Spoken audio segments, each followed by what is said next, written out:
Magandang hapon mga ka-happy hour. Narito ang mga balita para sa MBC TV Network News Update 5 PM edition. Missing sa Bungeros case, gumugulong at Alice Guo guilty sa kasong qualified human trafficking.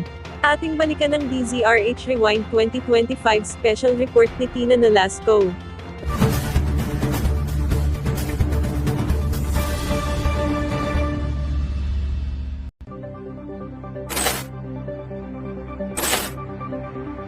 Sa bawat hampas ng alon, mayroong nagtatagong misteryo. Bangkay ng mga nawawalang sabungero sa lawa ng Taal daw itinapon. Chinese national na nagpanggap na Pilipino, tuluyan ng ginampas ng alon ng hustisya. Ngunit umano'y kasabwat nito sa operasyon ng Pogo pinalaya. Saang ibayong dagat kaya ito nagtungo? Patay na ang 34 na nawawalang sabungero. Ito ang pinasabog ng whistleblower na si Julie Patidongan alias Totoy pagpasok ng buwan ng Hunyo ngayong taon. Malagim na balitang bumungad sa mga pamilya ng missing sabungeros na patuloy na umaasang makakapiling ang kanilang nawawalang mahal sa buhay. 4 na taon na ang lumipas simula nang napaulat na nawawala ang mga ito noong 2021. Lumantad si alias Totoy, isa sa suspect sa missing sabungero na piniling magsalita dahil umano sa banta sa kanyang buhay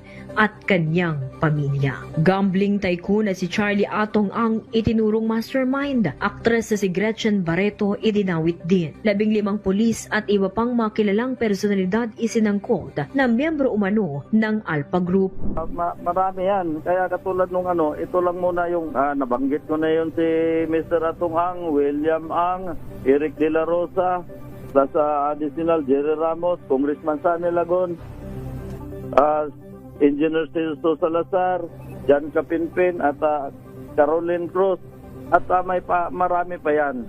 Kwento pa ni Patidongan, hindi lang 34 na sabungero ang napatay na. Mga nahuli umanong nandaraya sa sabungan, unti-unting sinasakal ng wire hanggang sa mawalan ng hininga at saka itinatapon sa lawa ng Taal, Batangas ang bangkay ng mga ito. Matapos ang revelasyon, Philippine Coast Guard umaksyon, lawa ng Taal sinisid, mga sakong may lamang mga buto ng tao na iahon mula sa lawa. Mula Hulyo hanggang Oktubre ngayong taon, halos 700 buto na ng mga tao ang narecover pero wala pa sa mga ito ang nagpositibo sa DNA ng mga kaanak ng nawawalang sabungero. August 2025, formal nang kinasuhan sa Department of Justice ng mga kaanak ng nawawalang sabungero si Atong Ang at 60 iba pang isinasangkot ni Patidongan kabilang si Barreto. Atong Ang at Barreto itinanggi ang akusasyon alias Totoy na dati niyang katiwala, tinangka umano siyang kikilan, grave threat, grave coercion, attempted robbery at iba pang kaso isinampa kay alias Totoy. Pero giit ni alias Totoy, hindi siya kayang mabayaran ni Ang. Ang masasabi ko sa iyo, Mr. Atong Ang, hindi mo ako kayang bayaran ng pera mo. Ubusin mo yan, kakagastos, lahat ng koneksyon mo. December 2025, Atong Ang at 21 iba pa pinakakasuhan ng DOJ ng kidnapping with homicide at kidnapping with serious illegal detention. Gretchen Barreto hindi kasama sa kinasuhan. Sa pagtatapos ng taong 2025, nananatiling palaisipan, totoo nga bang patay na ang mga nawawalang sabungero at sino ang totoong nasa likod ng pagkawala ng mga ito? Pero kung nananatiling palaisipan ang totoong storya sa likod ng missing sabungero, isa sa pinakamalaking development ay ang kaso ng Chinese national si Alice Guo ang pumutok ngayong taon. Guo, hinatulang guilty ng Pasig Regional Trial Court. 7 pang kapwa nito akusado, hinatulan ng habang buhay na pagkakakulong. Kaugnay ito ng kasong qualified human trafficking hinggil sa operasyon ng Philippine Offshore Gaming Operation sa Tarlac. Sa pinakahuling ulat ng PAOK, halos 4,000 foreign Pogo workers na ang napadeport. Pero kinatawan ng Lucky South 99 Pogo firm na si Cassandra Leong pinalaya na mula sa Women Correctional. 1 milyong pisong reward money sa makapagtuturo kay Cassandra Ong inalok ng Department of Justice. Pero saan nga kayang bahagi ng bansa O iba yung dagat sumuot si Ong? Malalambat pa kaya siya gaya ng pagkalambat kay Guo? Para sa DZRH Rewind 2025, ito si Tina Nolasco ng DZRH, una sa Pilipinas, una sa Pilipino.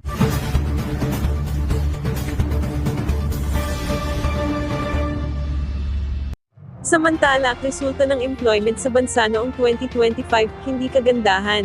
Hindi gaanong maganda ang naging resulta ng employment sa bansa noong nakaraang taon, ayon kay Employers Confederation of the Philippines President Sergio Ortiz Luis. Sa eksklusibong panayam sa special on Saturday ngayong araw, sinabi niyang bagamat tumaas ang bilang ng mga Pilipinong nagkaroon ng trabaho, kunin na naman ang daloy ng investment sa bansa, dahilan upang manatiling walang trabaho ang marami.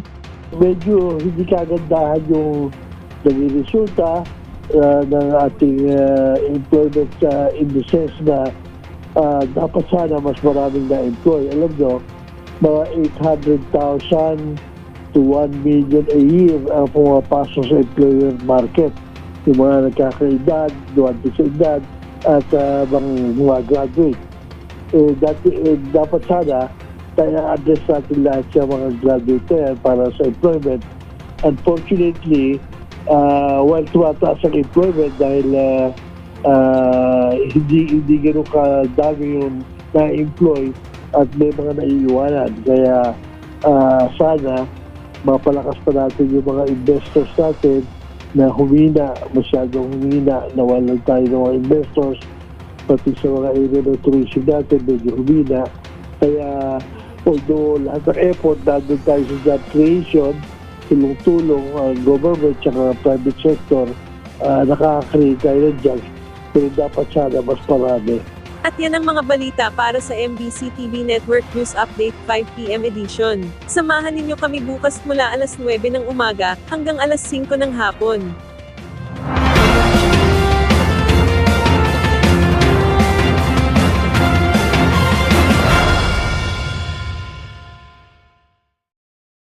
Mga ka-happy hour, kung gusto mong manood ang mga balita sa MBC TV Network News Update, mag-subscribe sa aming YouTube channel, i-like ang aming Facebook page, at i-follow sa aming TikTok account.